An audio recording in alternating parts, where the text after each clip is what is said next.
Bismillahirrahmanirrahim.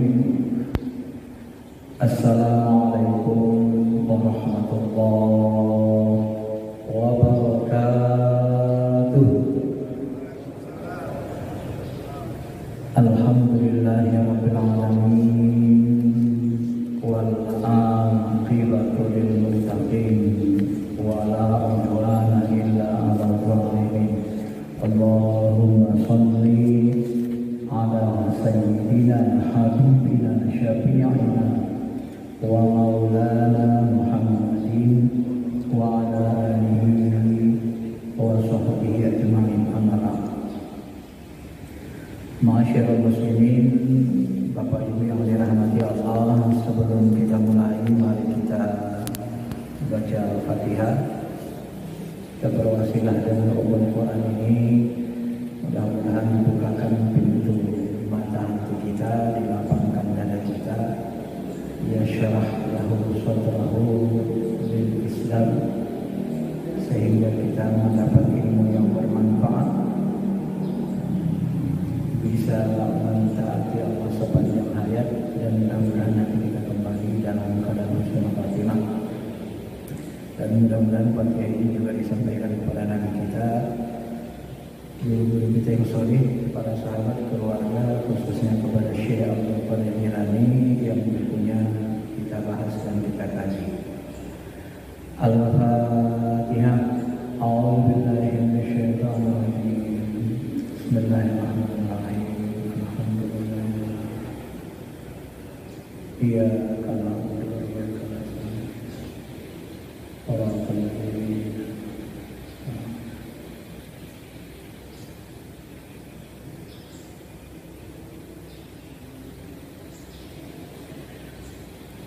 Bapak Ibu yang dirahmati Allah, bulan Ramadan kemarin kita lompat tentang puasa. Ini kita kembali urut lagi kajian kita bab 8, pasal yang ke-8. Fi bayan syara'it zikr. Penjelasan tentang syarat-syarat zikir. Sebelumnya kita sudah membahas tentang metode berzikir, ya, cara berzikir, ini syarat-syarat zikir. Wa huwa ayyakuna dzakir ala wudu'it tam. Syarat zikir itu, kata Syekh Abdul Qadir Jilani, kalau kita mau berzikir, mau munajat kepada Allah, yang pertama kita lakukan adalah ala wudu'it tam, harus memiliki wudu yang sempurna. Setelah kita punya wudu, maka kita berzikir dimulai wa ayyudzkara bi talabin syadid. Kemudian kita, ya, mengarahkan badan kita kepada arah kiblat, arah yang tepat, ya. Kemudian sautin qawiyyin, berzikir dengan suara keras, sautin qawiyyin. Jadi tarikat Qadiriyah ini dikenal dengan tarikat yang melakukan amalan zikir dengan keras. La ilaha illallah, la ilaha illallah. Kenapa kita berzikir diawali dengan suara keras? Syekh Abdul Qadir Jilani berdasarkan pengalaman kasyaf dan hadis-hadis ayat yang beliau pahami, beliau mengatakan hatta yahsila anwar zikr, sehingga zikir yang kita lakukan itu menghasilkan cahaya fi bawatiniz zakirin, menghasilkan cahaya di batin orang-orang yang berzikir. Maksudnya sampai cahaya zikir itu menerangi hati kita, ya. Wa tansiru qulubihim ahya bihadzal anwar.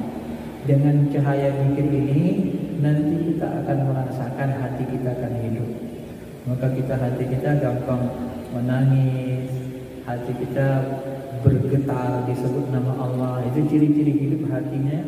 Al-Quran menyebut itu ada 3 minimal ya. Disebut nama Allah, juludun, kulit mereka taksyairu, kulit mereka merinding, ya, bergetar. Kemudian iza zukirallah wajilat qulubuhum, hatinya di dalam pun bergetar. Itu ciri-ciri hati sudah hidup. Atau nanti taro a'yunahum tafidu minad dam'i mimma arafu minal haq. Kalau zikir itu suka gampang kali meneteskan air mata. Ini ciri cahaya zikir sudah menerangi qalbu. Jadi dimulai dengan zikir jahat. La ilaha illallah, la ilaha illallah, la ilaha illallah, la ilaha illallah. Dijaharkan gitu ya, sautin qawi, dengan suara yang kuat, supaya dia menghasilkan cahaya. Bagi orang-orang yang kasyaf seperti beliau ini, insya Allah semua mursyid kita yang kasyaf akan melihat cahaya zikir itu akan sangat terang sekali, tergantung dengan kekuatan rohani, kebeningan hati kita. Hayatun abadiyatun ukhrawiyatun kama qala Allah Ta'ala. Nah, nanti hati itu akan hayat, hidup abadi ya, sampai nanti hari akhirat. Seperti mana dikatakan Allah, la yadhuquna bihal mauta illal mautatal ula. Ya, mereka tidak akan merasakan mati kecuali mati yang pertama. Jadi kalau bahasa lainnya, orang-orang yang berzikir, orang yang bertarikat punya mursyid, ketika mereka mati, hati mereka sudah hidup.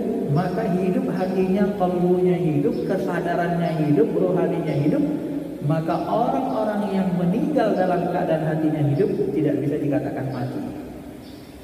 Kenapa? Karena memang sudah hidup hatinya. Yang mati itu orang kafir, yang hatinya tidak hidup. Ya.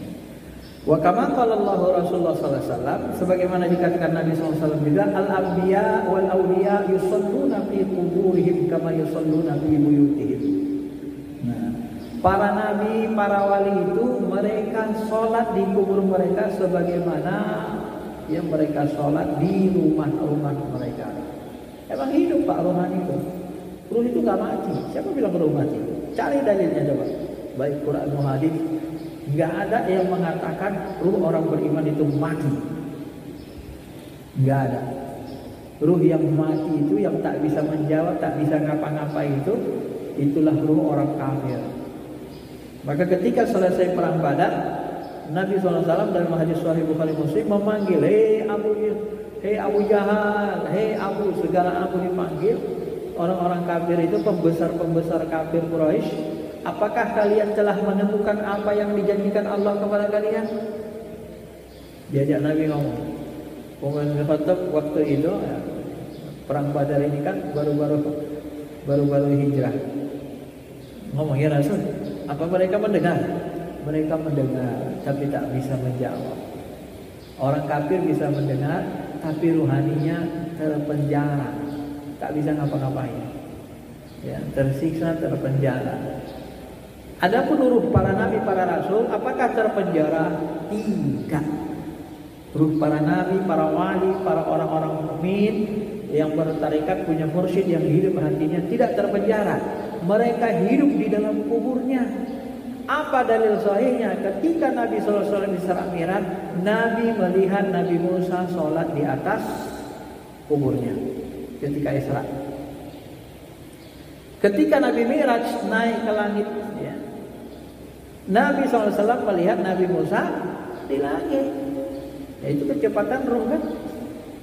Waktu Isra dari Masjidil Haram ke Masjid Al-Aqsa, Nabi SAW melihat Musa sholat di kuburnya.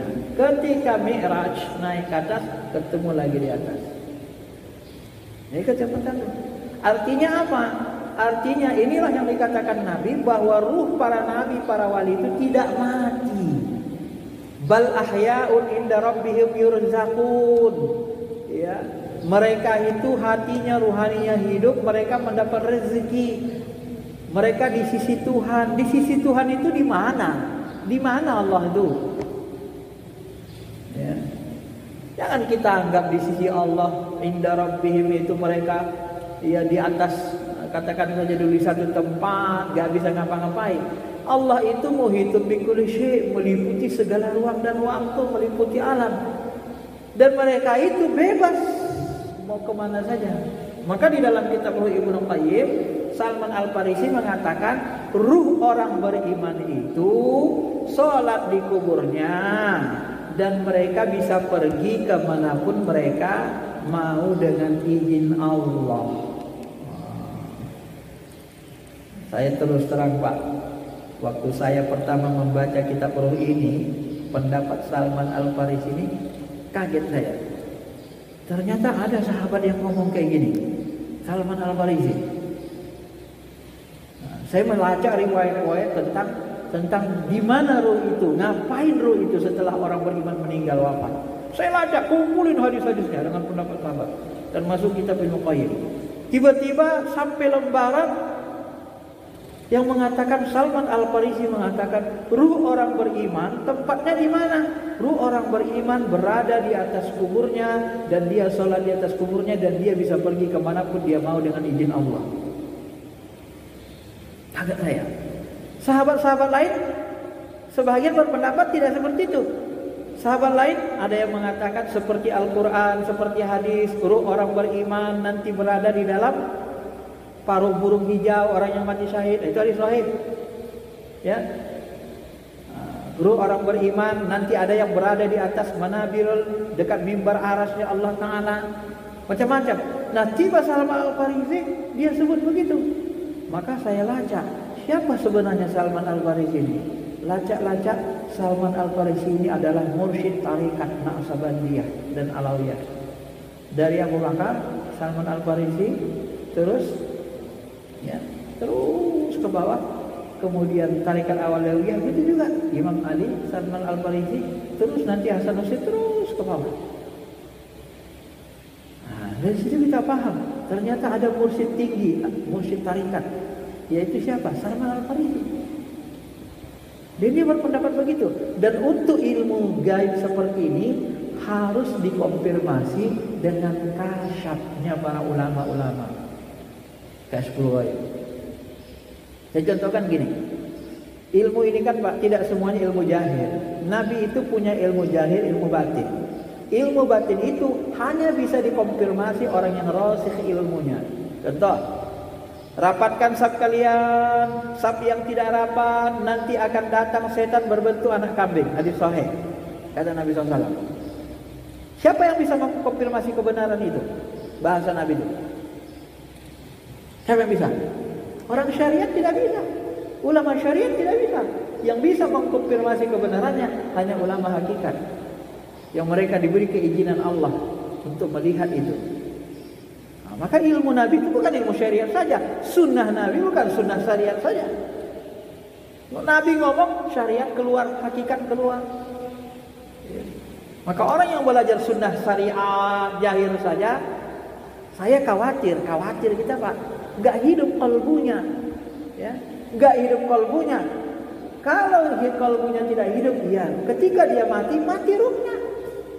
Ruhnya tidak hidup, kalbunya tidak hidup. Itu yang kita khawatirkan. Maka zikir itu menghidupkan ruh, menghidupkan kalbu. Ya.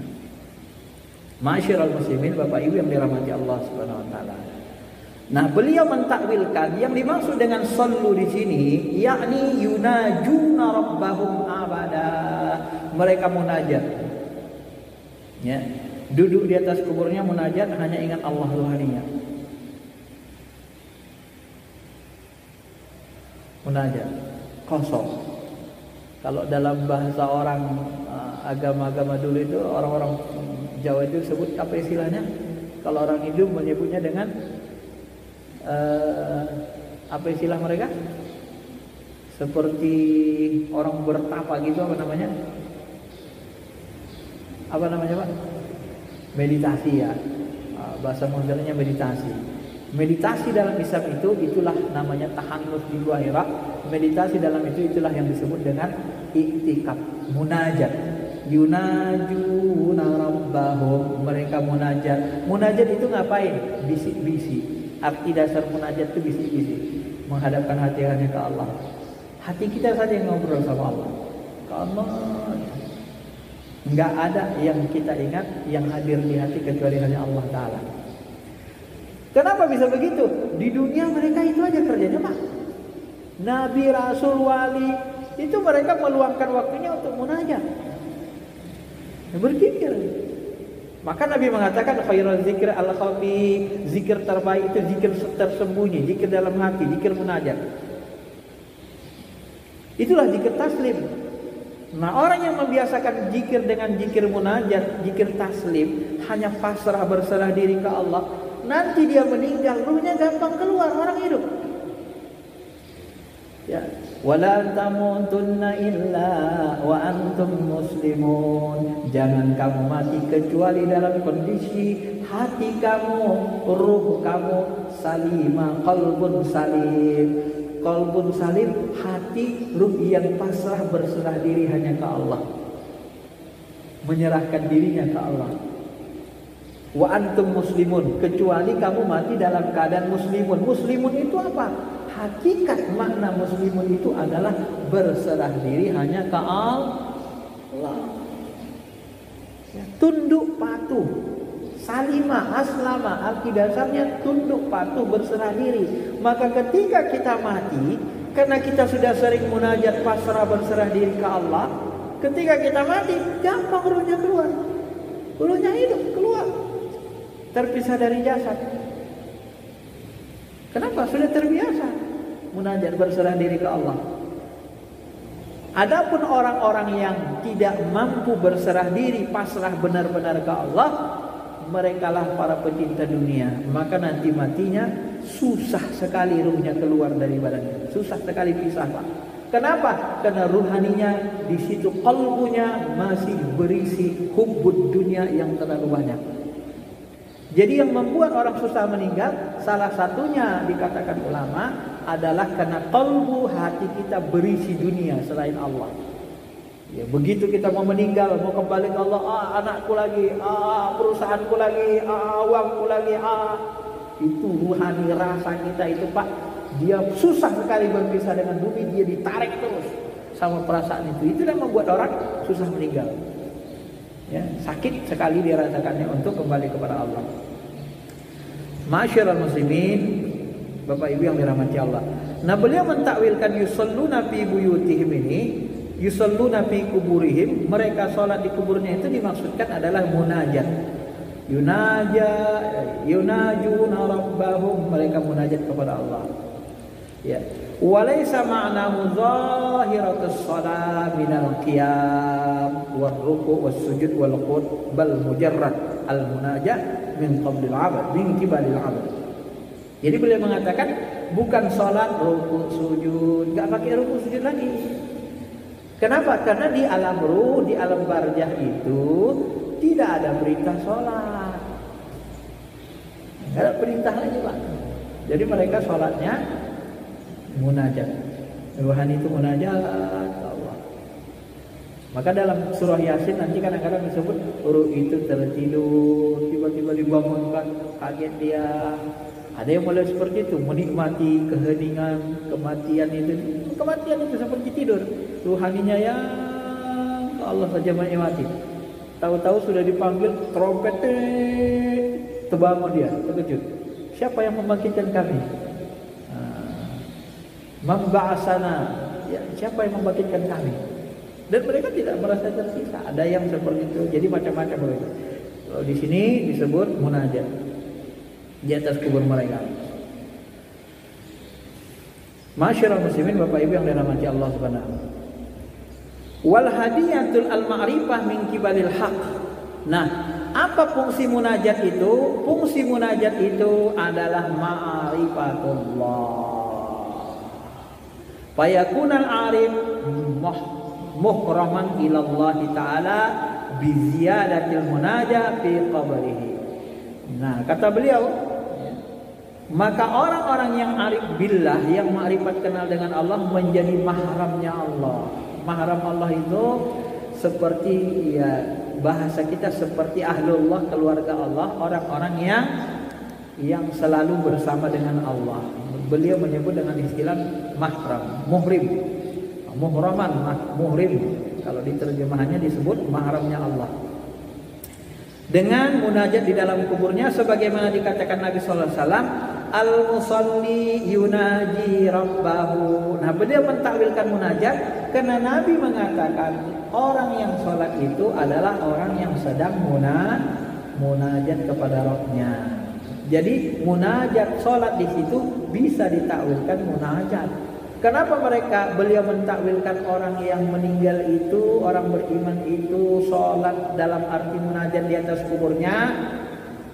Dugaan saya karena beliau kasyaf, ditunjukkan Allah, begitulah keadaannya. Maka yang bisa mentakwil itu, kata beliau dalam bab lain itu, yang mentakwil itu adalah warrasihuna fil ilmi, orang-orang yang rasih dalam ilmunya. Wala ya'lamu ta'wilahu illallah warrasihuna fil ilmi. Tidak ada yang mengetahui takwil Al-Quran kecuali Allah dan orang-orang ulama yang rasih dalam ilmunya. Sebahagian mentafsirkan begitu, ya, menggandengkan Allah dengan orang rasih. Wakafnya di rasih dalam ayat itu. Masyaallah muslimin, Bapak Ibu yang dirahmati Allah. Maka pengetahuan seperti ini itu dikonfirmasi lagi dengan petunjuk Allah dalam bentuk kasyful ghaib bagi ulama-ulama yang ahli ma'rifat. Nah, jadi beliau mentakwilkan salat itu dengan munajat berdasarkan hadis Nabi, karena salat orang beriman itu adalah munajat pada Rabbnya. Fakama la yanamul qalbil hayy fakadzalika la yamutu, kama qala Nabi sallallahu alaihi wasallam. Ini jelasan beliau, dijelasin lagi kan? La yanamul qalbil hayy. Hati yang hidup dia tidak pernah tidur, tidak pernah mati. La yanam. Hati yang hidup tidak pernah tidur.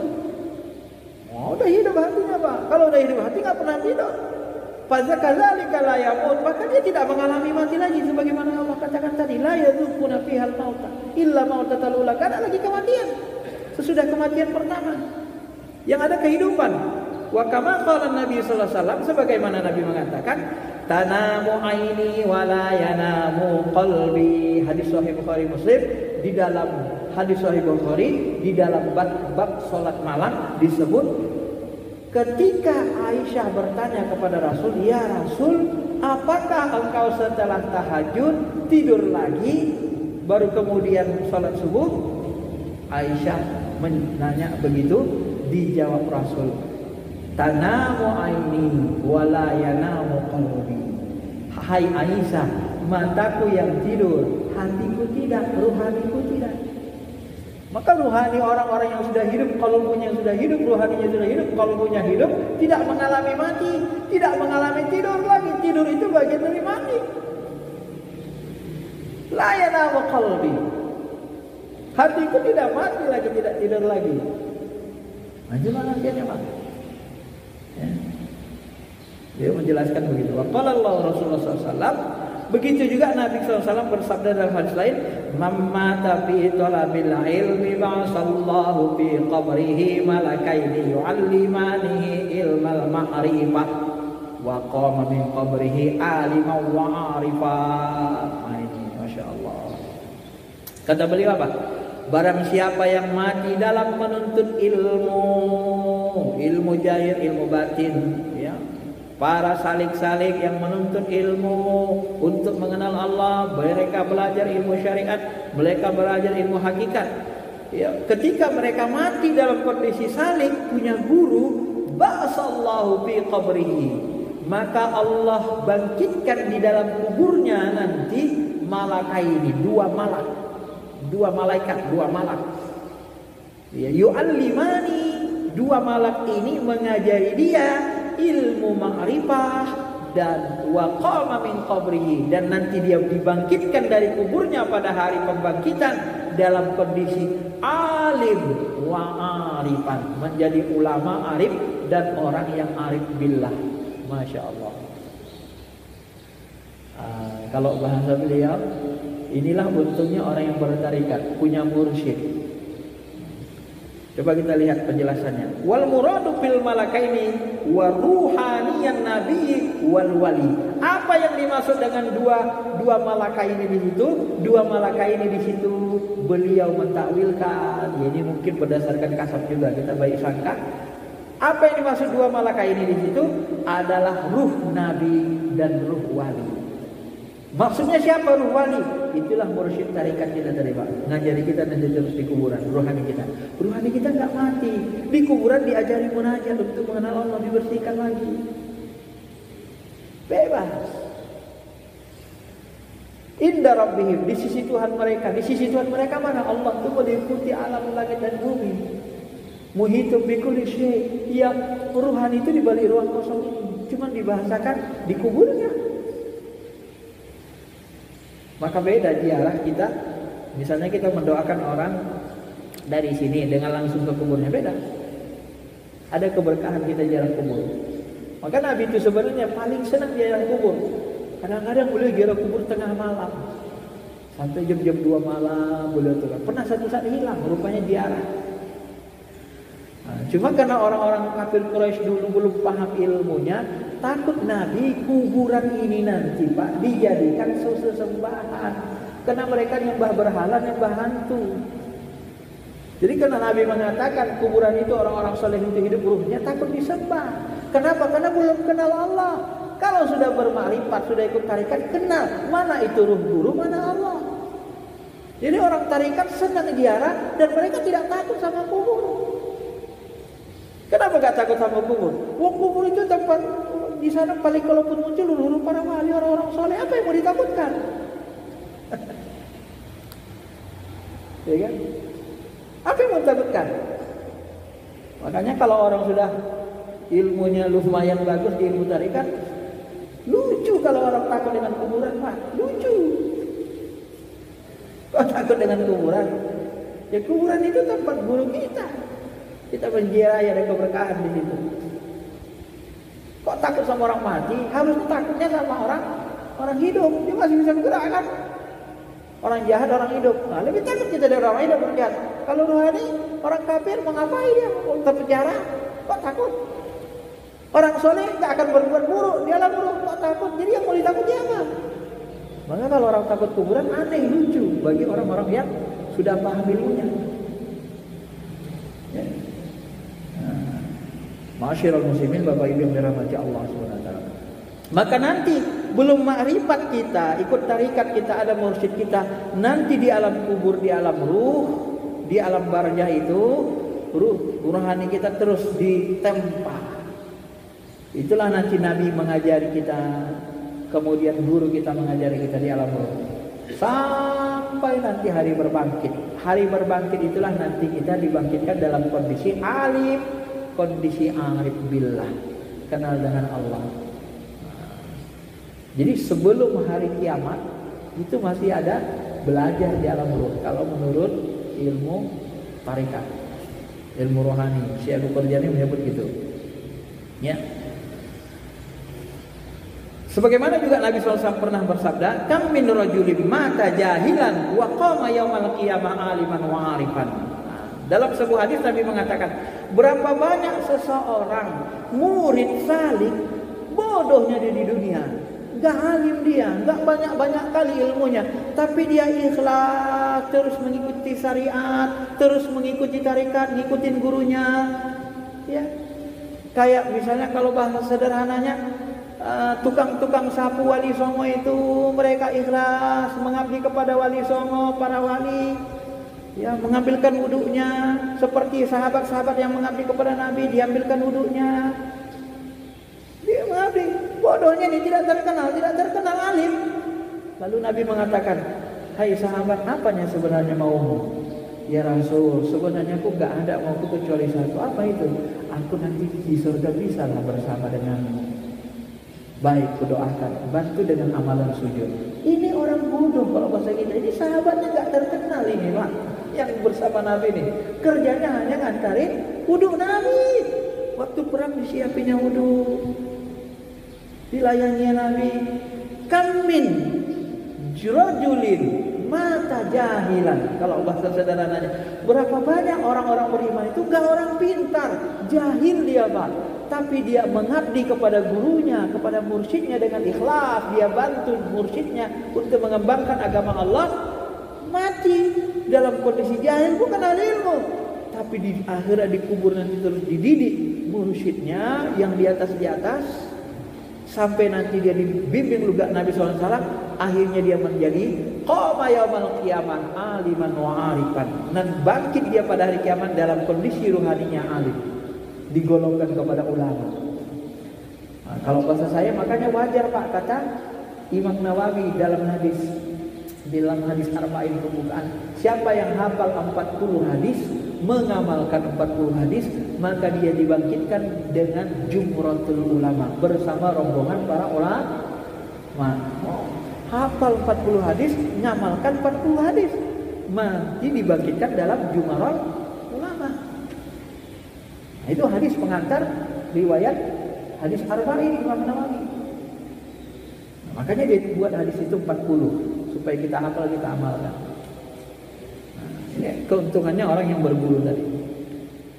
Kemudian beliau katakan, wa kam min rajulin mata aliman wa qama yaumil qiyamati jahilan wa muflisan. Masyaallah, naudzubillah min dzalik. Dan berapa banyak orang-orang laki-laki yang mati dalam kondisi alim, tetapi bangkit di hari kiamat dalam kondisi jahil, enggak kenal Allah dan bangkrut. Kalau boleh saya katakan, kenapa orang bangkrut?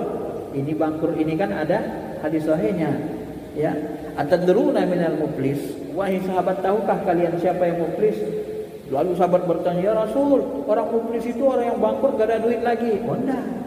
Orang muflis itu adalah orang yang datang dengan sholatnya, dengan puasanya, dengan zakatnya, amalnya.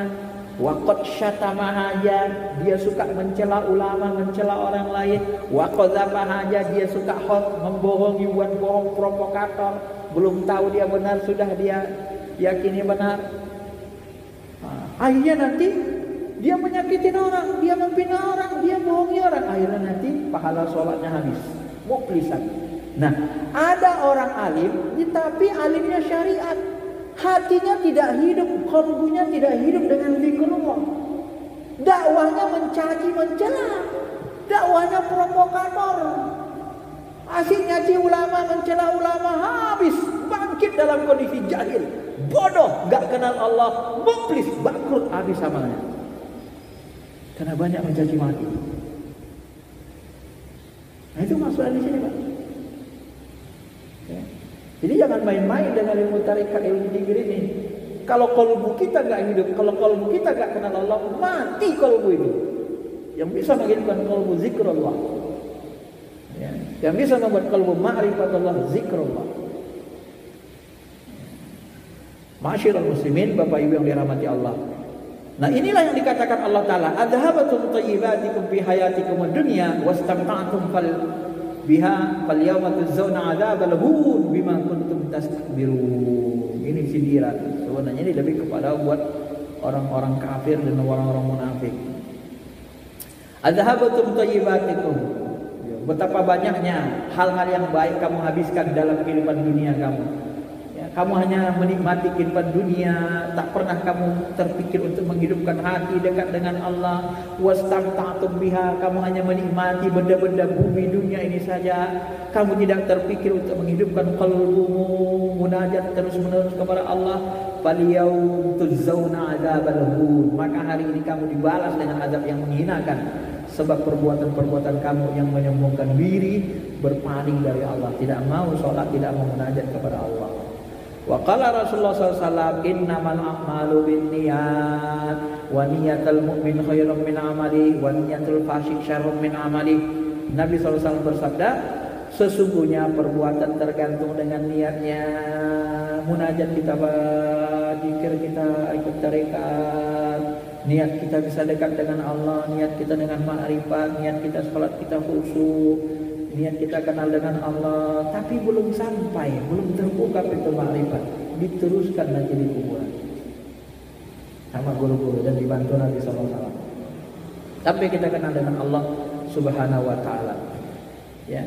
Maka ada juga yang mengatakan hadis lain di dalam 1100 hadis yang ditulis Qaid Al-Mas itu dia sebut, di dalam hadis itu disebut setiap orang beriman nanti dibangkitkan sesuai dengan niatnya. Nah, semua orang tarikat ini berniat nanti dibangkitkan bersama guru-guru yang tersambung. Kalau bahasa saya, misalnya kita ini kan, kalau tarikat Naqsabandi, kalau di Medan ada Syekh Abdul Wahab Rokan, Sulaiman Judi, terus naik ke atas sampai Salman Al-Farisi, sampai ke Abu Bakar, sampai ke Nabi SAW. Jadi kumpul aja sama mursyid-mursyid ke atas itu yang bersambung itu. Tersambung dia. Nah, dan kalau Bapak sudah pernah mengalami pengalaman rohani, kalau kita rajin tarikat, rajin Fatihah, hadiahkan kepada Nabi, para sahabat dan guru-guru yang tersambung, itu di alam rukun kita berjumpa sama mereka semua. Ya, kalau Allah tunjukkan kita, diberikan sedikitlah pengetahuan alam rohani, itu akan kita temui. Ya. Dalam munajat kita kadang itu ditampakkan oleh Allah Subhanahu Wa Taala, tergantung izinnya Allah Taala. Melihat mereka itu seperti kita melihat dalam mimpi. Kalau dalam mimpi kita melihat tidur kita kan, nah, hati kita yang melihat bekerja. Kalau hati kita melihat, perut kita melihat, ya seperti melihat dalam mimpi. Kelihatan gitu ya, seperti mimpi itu Pak. Maka di dalam kitab ilmu pagi itu disebut semua kata ro'a. Ro'a itu lebih kepada melihat secara rohani. Ro'a fil manam, melihat dalam mimpi. Ya. Niatul mu'min khairun min amalihi wa niatul fasik, niat orang fasik lebih buruk dari amalnya. Ya, orang fasik karena selalu niatnya jelek. Ya, salat pun dia niatnya bukan untuk nyembah Allah. Salat dia nyari sendal yang mana paling bagus bisa dibawa pulang. Salat dia ya untuk menunjukkan sama mertuanya, ya maulah ke masjid, habis dapat anaknya tak lagi ke masjid. Macam-macam lah. Ya. Li'anna niyata bina'ul amal, karena niat itu adalah bangunan amal, sebagaimana Nabi katakan, dikatakan bina'us sahih ala sahih. Amal yang sahih didirikan atas yang sahih, hasilnya adalah sahih. Amal yang baik dilaksanakan dengan niat yang baik, hasilnya pasti baik. Amal yang fasid, yang rusak, dilaksanakan dengan rusak, maka hasilnya rusak. Kenapa? Niat ibadahnya tidak benar. Maka niat ibadah itu sebenarnya niat munajat nggak boleh pengen kebal, pengen bisa terbang, itu nggak ada dalam tarikat kan. Niat kita munajat itu bersihkan hati, hidupkan hati, bisa ma'rifat, kenal dengan Allah, bisa cinta kepada Allah Taala. Ya. Wa qala Allah Ta'ala man kana yuridu harsal akhirah nazid lahu fi harsihi wa man kana yuridu harsad dunya nu'tihi minha wa ma lahu fil akhirati min nasib. Siapa yang menginginkan kehidupan akhirat, harsal akhirah, nazid lahu, kami tambah lagi balasannya di dalam kehidupan dunia. Nah, inilah kalau bahasa ulama kita, siapa yang berniat untuk mendapatkan akhirat, dunia akan mengikut. Wa man kana harsad dunya nutihi minha. Siapa yang menginginkan balasan dunia, hars, ladang kenikmatan hasil dunia kami berikan kepada mereka, tetapi wa ma lahu fil akhirah min nasib. Tetapi di akhirat enggak ada bagiannya. Jadi kalau orang spiritual memanfaatkan ilmu spiritual untuk dunia aja, untuk kembal, untuk kaya, untuk pelet, untuk ini, dunia aja. Itu ciri-ciri tukang sihir, menggunakan spiritual untuk dunia. Dan orang seperti ini wa ma lahu fil akhirati min nasib. Enggak ada balasan baik bagi mereka di akhirat. Maka kalau membedakan spiritual putih sama hitam itu, salah satunya itu. Satu menggunakannya untuk dekat makrifat, ibadahnya khusyuk, bagus, munajat ke Allah. Satu lagi menggunakannya untuk dunia gitu ya. Kemudian bait terakhir beliau katakan fal wajib 'alal 'abdi talaba hayatil qalbiyatil ukhrawiyyati min ahli talqin fid dunya qabla futul waqti kama qala Rasulullah sallallahu alaihi wasallam man talaba dunya bi 'amal akhirah fala nasiba lahu fil akhirah. Maka dari itu wajib bagi seorang hamba untuk talabul hayatil qalbiyah, menuntut mencari ilmu untuk menghidupkan kalbunya. Ya, hayatul qalbiyah ukhrawiyah, supaya kalbunya, hatinya hidup terus sampai hari akhirat. Macam mana caranya? Min ahli talqin, minta bantuanlah dengan ahli talqin kepada mursyid yang sudah hidup hatinya. Rata-rata para mursyid itu hatinya dikerukon, nggak putus. Rata-rata, karena hatinya kalbunya hidup. Berata itu lah. Ya. Kalau sering lupa kepada Allah, zikirnya sedikit, nggak bisa jadi mursyid. Mursyid yang benar itu, yang disebut Allah dalam Quran itu adalah yadhkurunallaha qiyaman wa qu'udan wa 'ala junubihim. Ciri-ciri mursyid yang benar itu, mereka berzikir dengan Allah dalam kondisi berdiri, duduk berbaring. Dalam tidur mereka pun sering mereka jalan rohaninya, matanya tidur, rohaninya berjalan. Tak kalah malam-malam saya, Pak. Nah, nanti satu saat kalau sampai ilmu bapak-bapak akan mengakui kebenaran ini. Ini saya katakan berdasarkan pengalaman. Kalau sudah hidup kalbu kita, Pak, kadang tidur kita hidup seperti nggak tidur. Kita sadar hati kita. Kalau mati kita tidur. Bahkan kalau teman-teman saya itu kadang-kadang Ustaz kita nggak bisa tidur lagi saat itu. Nggak mau tidur mata itu. Kadang sampai begitu. Kadang tidur 1 jam, 2 jam saja. Begitu kehidupan mereka. Karena fisiknya itu yang mau tidur. Kalau rohaninya nggak mau tidur. Fisik jiwa kita kecapean dia, itu tidur. Hawa nafsu itu minta tidur. Tapi kalau ruh kita, kalbu kita yang sudah hidup, dia tidak mau tertidur. Tapi kalau kalbunya ngikut ya ruhan, mengikut jiwanya, nafsnya dan hawa nafsunya, maka nanti kalbunya tidur. Tidur kalbu itulah yang disebut dengan matinya kalbu. Kalau tidur kan mati, Pak, nggak hidup. Tapi kalau ruh, kalau qalbu mengikut ruh tidak pernah tidur, tidak pernah mati. La hayyun wala qayyum. Maka kalau qalbu mengikut ruh, maka qalbu itu akan hidup dan rohani kita akan hidup selamanya. Ya. Maka kita disuruh beliau untuk mencari, menghidupkan hati selama hidup di dunia ini dari ahli talqin. Ya. Qabla, sebelum putal waktu, sebelum habis waktunya, sebelum mati maksudnya ya. Kama qala Rasulullah SAW sebagaimana dikatakan Nabi SAW, man talabad dunya bi amalil akhirah fala nasiba lahu fil akhirah. Barang siapa mencari dunia dengan amalan akhirat, maka tidak ada baginya nanti di akhirat. Jadi kalau orang menggunakan amal-amal akhirat untuk dunia, nah itulah spiritual, menggunakan agama. Kalau dalam syariatnya ya, membuat panti yatim piatu, panti anak yatim, diambilnya sumbangan, kelihatan baik, ternyata memperkaya diri, rumahnya miliaran di beberapa tempat, anak yatimnya miskin semua terus. Nah ini bahaya kan? Amal akhirat anak yatim tapi digunakan untuk kesenangan dunia. Kalau orang seperti ini tidak dapat nanti akhirat. Pad dunia mazratul akhirat, dunia ini Bapak Ibu sebagaimana dikatakan Nabi adalah ladang akhirat, mazrah akhirat. Fa idza lam yazra fi hadhihi lam yahsud fil akhirah. Siapa yang tak mau bertanam padi di dunia ini, tak ada hasilnya, dia gak akan panen. Dunia ini ladang untuk akhirat. Siapa yang nanam padi, maka dia akan panen. Siapa yang menghidupkan kalbunya dunia ini, maka di hari kehidupan sesudah mati, kalbunya hidup, gak lagi mati-mati. Dapat dia manfaatnya. Wal murad minal mazra ardul wujud lal afa. Yang dimaksud dengan mazra di sini ladang akhirat adalah bumi yang nyata, yang tidak. Kalau beliau di sini menafsirkan hamparan yang hamparan ruhani. Ya. Ardul wujud lal afa. Ya.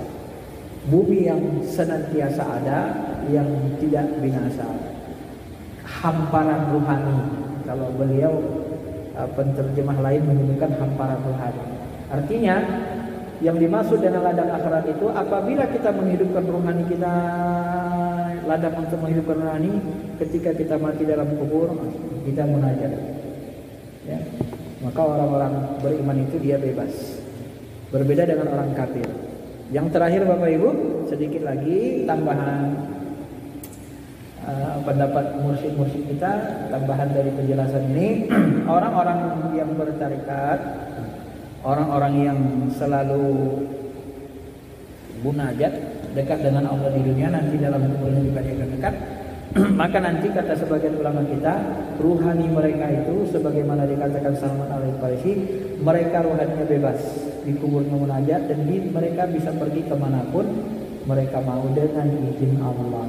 Kebebasan itulah yang disebut dengan surga di alam kubur. Salah satu makna kenikmatan surga, rezeki di alam kubur itu adalah kebebasan. Kenapa mereka bebas? Saya beri umpama. Kalau kita bertarikat mempelajari rohani, semua amalan kita ini, ya, Ilahi anta maksudi wa ridhaka matlubi. Semua amalan kita lakukan karena Allah. Ya. Innamal amalu binniyat, karena amal kita tergantung kepada niat, karena kita berniat hanya untuk mendapatkan ridha Allah. Bahkan surga pun kita selalu lupa.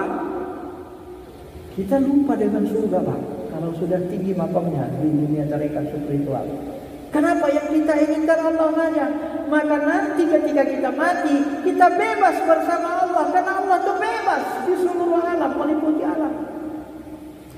Tetapi orang yang syariat tidak bertarikat, kalaupun mereka masuk surga, ini bedanya. Ruhani mereka tidak bebas. Ruhani mereka dimasukkan ke dalam tempat yang penuh dengan kenikmatan seperti surga. Tetapi mereka tidak bisa keluar dari tempat itu. Kenapa? Karena innamal a'malu binniyat. Niat mereka beramal hanya ingin mendapatkan surga. Kalau ingin dapatkan surga, diberikan tempat seperti surga di alam kubur dan diberikan surga di alam akhirat, tapi tak boleh keluar.